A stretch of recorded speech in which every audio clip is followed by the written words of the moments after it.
ka. Prove that your matrix B is the inverse of matrix A. We can say that your matrix B is the inverse of matrix A if and only if your matrix A times your matrix B results in an identity matrix. Or your matrix B times matrix A results in a identity matrix. So let us recall what is an identity matrix. So an identity matrix is a matrix with all entries equal to 0 except for its diagonal with entries of 1. So that is 1, 0, 0, 0, 1, 0, 0, 0, 1. So this will be the identity matrix of your 3 by 3 matrix. So let us prove. So solution. Thus your matrix A times B results in a identity matrix. So your matrix A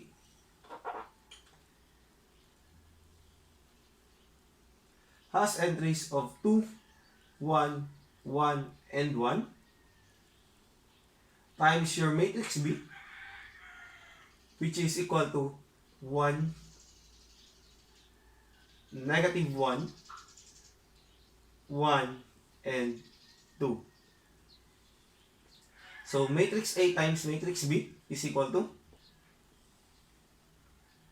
So your first element would be the first row and the first column.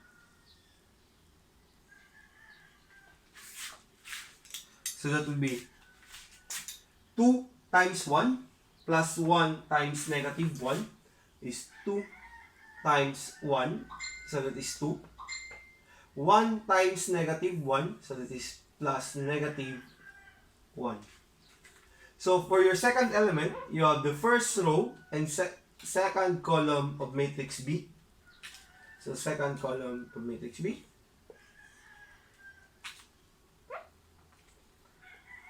Then you have 2 times negative 1, so this is negative 2, plus 1 times 2, so that is equal to 2.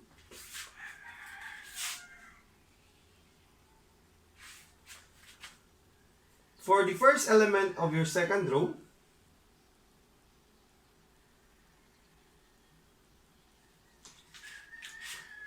we have second row. First, we have the first column. So 1 times 1, so this is 1, plus 1 times negative 1, so negative 1.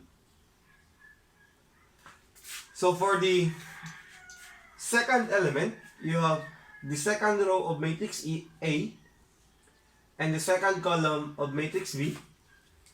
That is 1 times negative 1, so that is negative 1, plus 1 times 2, so that is equal to 2. So simplify your matrix. Your A times B is equal to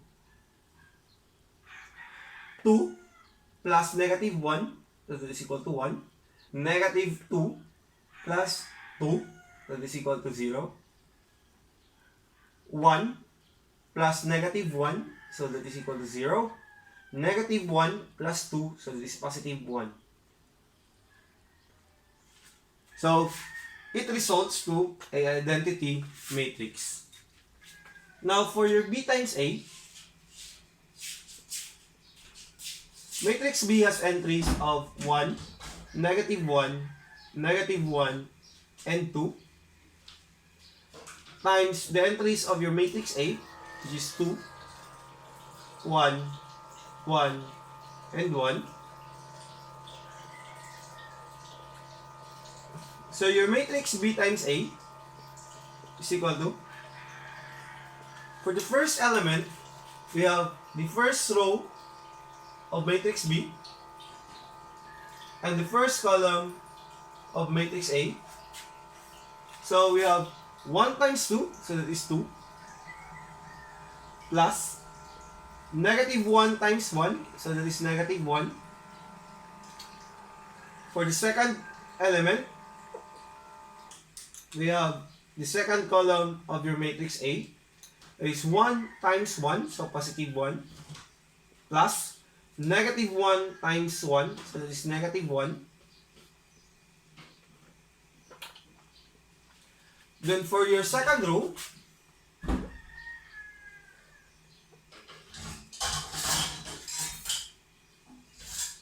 your second row times your second times the first column. So you have negative 1 times 2, so negative 2, plus 2 times 1, so positive 2. For the second element, you have second column. So negative 1 times 1, that is negative 1, plus 2 times 1, that is equal to 2. So your B times A is equal to 2 plus negative 1, so that is equal to 1. 1 plus negative 1 is equal to 0. Negative 2 plus 2, so that is 0. Negative 1 plus 2, so that is equal to 1.